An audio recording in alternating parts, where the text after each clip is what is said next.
we'll start with Heather, because Heather, you guys, was my very first Bookstagram friend in Yep. Bookstagram land.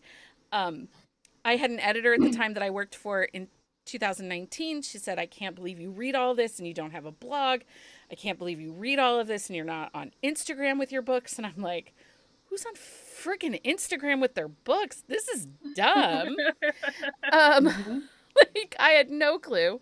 So I started it in October of 2019. The blog started in January of 2020. And I met Heather. hmm So, Heather, what made you start Bookstagram?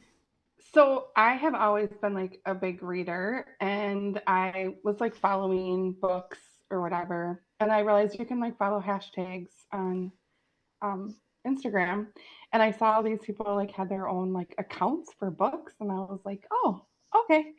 And so I decided in December of 2019 to do it. I started an Instagram, and I didn't say anything to like literally anybody. I just did it.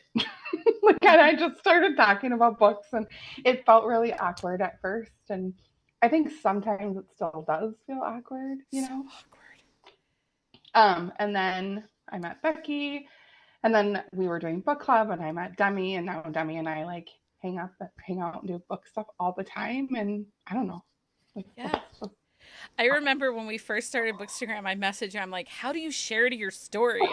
And you're we like, were like I don't YouTubing know. And it. I'm like, I don't know Yeah. either. Like, it was. I'm like, I'm too old for this. Like, what am I doing?